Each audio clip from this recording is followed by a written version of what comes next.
Bienvenue sur Africa 24 dans cette nouvelle édition du QG Weekend. Voici les titres de l'actualité. Toujours pas d'accord de sortie de crise en République démocratique du Congo. Après une nuit de négociations, les partis divergent encore sur la question de la gestion du pays pendant la période de transition. Le Cameroun a abrité ce 23 décembre le sommet de la CEMAC. Une vingtaine de résolutions ont été prises pour faire face aux défis économiques auxquels ces États sont confrontés. Puis le marché de l'externalisation qui prend du poids sur le continent, notamment au Maroc. Le Royaume se montre plus enclin à confier la gestion de ses services internes à des sociétés spécialisées. En République démocratique du Congo, aucun accord n'a encore été trouvé pour sortir le pays de la crise. Les délégués des différentes composantes sous l'égide de l'Église catholique sont sortis de la plénière ce samedi après plus de 11 heures de discussion. Des désaccords persistent en effet, comme celui portant sur le gouvernement de transition. Écoutez les précisions de notre correspondant Jacques Ambouka. De deux côtés, on parle des avancées significatives. Cependant, certains points de divergence persistent encore. Au stade actuel, un flou demeure aussi sur ce qui a déjà été obtenu et ce qui reste à aplanir. Tout reste à croire que la gestion de la transition et des institutions pendant la transition constitue la pomme des discordes, bien qu'un compromis a déjà été trouvé sur le président de la République, Joseph Kabila, qui reste à son poste jusqu'à l'élection de son successeur, et que du côté de sa famille politique, le rassemblement a pu obtenir l'engagement de ne pas modifier la Constitution pendant la transition. Le sommet extraordinaire de la communauté économique et monétaire d'Afrique centrale s'est achevé ce vendredi dans la capitale camerounaise. L'objectif était de trouver une stratégie de relance économique de la sous-région fortement impactée par la chute des cours du pétrole. Corinne Comdem.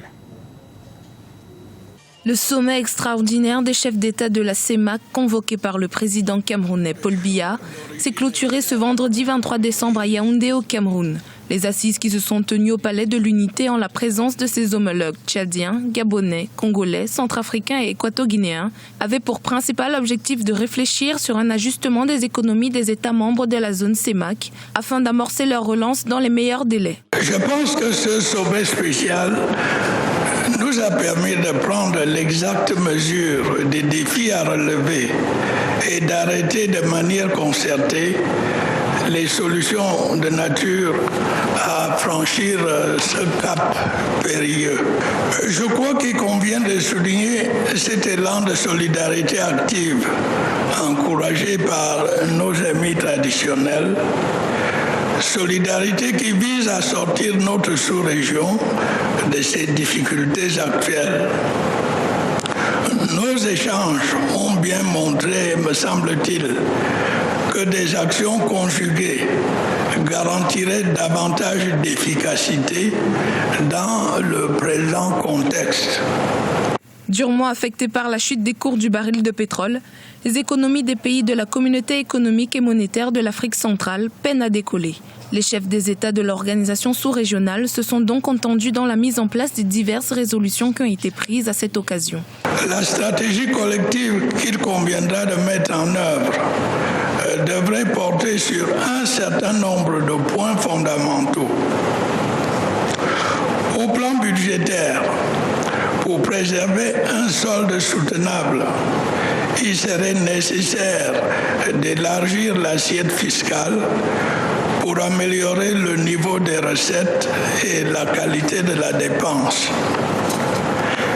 Il faudrait en même temps veiller à ce que ces mesures d'ajustement n'entravent pas la croissance et n'aggravent pas les conditions de vie des couches sociales les plus fragiles. Reste maintenant à voir comment les diverses mesures d'ajustement sur lesquelles les pays de la CEMAC se sont accordés pourront être appliquées en tenant compte des caractéristiques propres à chacun des pays membres. L'Afrique à la conquête du marché de l'externalisation. Le recours à l'externalisation d'activités de services internes s'amplifie de nos jours. C'est le cas notamment au Maroc. Les précisions d'Idlet Mirabel Bissou. L'externalisation des services gagne du terrain sur le continent. Au Maroc, le groupe Intelsia, créé en 2000, est présenté comme l'un des acteurs majeurs des métiers de l'externalisation. Avec 250 employés en 2006 pour un chiffre d'affaires de 5 millions d'euros, le groupe a réussi à développer ses services pour atteindre à la fin 2016 un chiffre d'affaires de 120 millions d'euros pour 700 000 emplois créés. L'entreprise est présente en France, au Maroc et fait son entrée progressivement en Afrique subsaharienne francophone avec le Cameroun et le Sénégal. Et pour notre ambition panafricaine, nous souhaitons accompagner les acteurs qui se développent en Afrique. Aujourd'hui, l'Afrique apporte aux opérateurs internationaux des relais de croissance. Et aujourd'hui, il était important pour nous d'avoir une présence sur plusieurs pays pour donner des points d'entrée uniques à des opérateurs télécoms, à des opérateurs dans le secteur financier. En venant en Afrique subsaharienne, on réduit nos coûts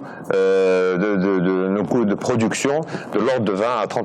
Septième acteur des métiers de l'externalisation sur le marché francophone, Intelsia continue de s'appuyer sur ses activités historiques comme le centre d'appel et ambitionne de continuer son développement à l'international en se diversifiant autant au niveau linguistique qu'au niveau des métiers. La dernière implantation du groupe en Afrique subsaharienne est au Sénégal en 2016. Aujourd'hui, les moyens dont on a besoin dans notre activité, les moyens dont on a besoin sont particulièrement essentiellement des ressources humaines. Donc aujourd'hui, le Sénégal regorge de ressources humaines de qualité, donc bien formées, maîtrisant parfaitement le français. Donc ça, c'est le point d'entrée pour lequel on vient ici. Ensuite, on a besoin d'infrastructures solides et fiables.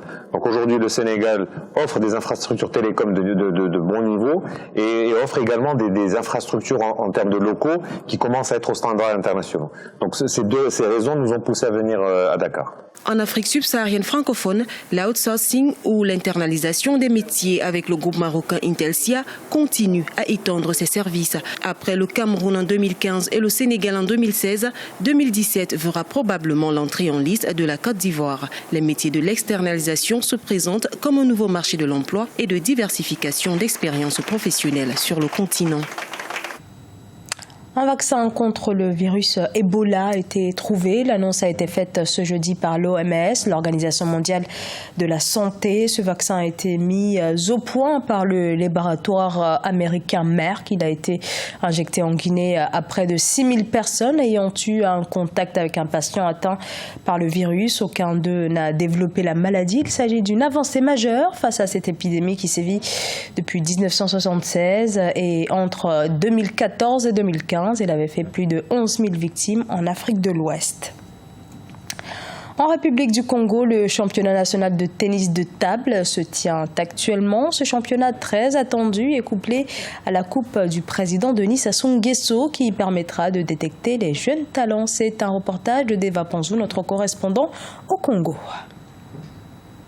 Les pongistes de 9 départements de la République du Congo prennent part au 13e championnat national de tennis de table, couplé à la 12e coupe Denis Sassou Nguesso du 22 au 25 décembre au gymnase Henri Elende à Brazzaville. C'est l'occasion pour les participants de rêver le sacre national. Régis Kiassi, qui avait remporté la médaille d'or au circuit mondial de tennis de table à Agadir au Maroc en juillet 2016 face à un Qatari, se dit être l'un des favoris cette année. Je suis parmi les favoris de la compétition.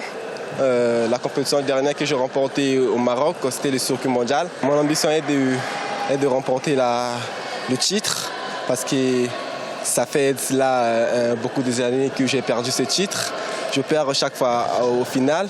Cette fois-ci, je suis vraiment décidé de remporter ce titre. Ces compétitions sont les premières qui sont organisées par le nouveau bureau de la Fédération congolaise de tennis de table, élu le 5 novembre 2016. Les organisateurs s'inscrivent dans la continuité de leurs prédécesseurs. L'objectif des dirigeants du tennis de table congolais est d'organiser les compétitions dans tous les départements du Congo. C'est la continuité en marche telle que nous l'avons dit dans notre programme de développement. Nous continuons ce que nous avions entrepris depuis déjà trois Olympiades. Nous passons à notre 4e Olympiade. Donc on a été quasiment partout. Notre objectif, c'est d'organiser le championnat dans chaque département. Les départements que nous n'avons pas encore couverts, nous allons nous battre pour y aller et organiser des championnats sur place. La première journée a prévu des matchs par équipe chez les hommes et chez les dames. Les départements du Poul, de la Lékoumou et du Kouilou sont les grands absents à ces compétitions nationales qui prennent fin dimanche 25 décembre 2016, jour de la célébration de la fête de Noël. Ce journal a été réalisé par l'ensemble de la rédaction. Merci pour votre fidélité. Dans un instant, une nouvelle édition de l'actualité sur Africa 24.